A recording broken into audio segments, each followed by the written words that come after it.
ಸರ್ಕಾರದ ಡಿಸಿಎಂನೇ ಹೀಗೆ ಹೇಳ್ತಾರಂದ್ರೆ ನೋಡಿ, ಒಂದು ವಿಷಯ ಏನಂತಂದ್ರೆ ಡಿ.ಕೆ. ಶಿವಕುಮಾರ್ ಅವರಿಗೆ ಒಂದು ದೈವದ ಮೇಲೆ ಅಪಾರವಾದ ನಂಬಿಕೆ ಇದೆ.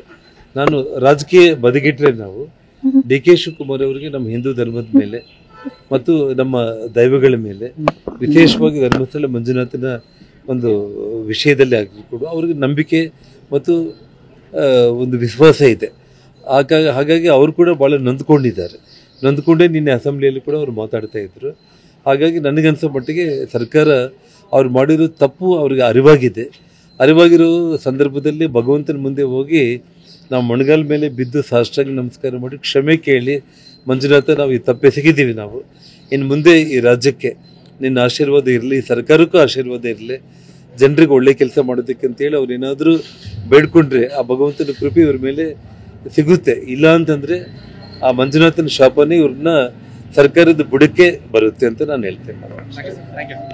ಸರ್ಕಾರದ ಡಿಸಿಎಂನೇ ಹೀಗೆ ಹೇಳ್ತಾರಂದ್ರೆ ನೋಡಿ, ಒಂದು ವಿಷಯ ಏನಂತಂದ್ರೆ ಡಿ.ಕೆ. ಶಿವಕುಮಾರ್ ಅವರಿಗೆ ಒಂದು ದೈವದ ಮೇಲೆ ಅಪಾರವಾದ ನಂಬಿಕೆ ಇದೆ.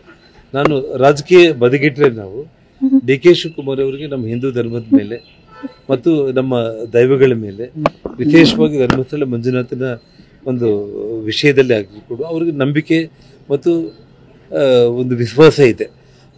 ಹಾಗಾಗಿ ಅವರು ಕೂಡ ಭಾಳ ನೊಂದ್ಕೊಂಡೇ ನಿನ್ನೆ ಅಸೆಂಬ್ಲಿಯಲ್ಲಿ ಕೂಡ ಅವ್ರು ಮಾತಾಡ್ತಾ ಇದ್ರು.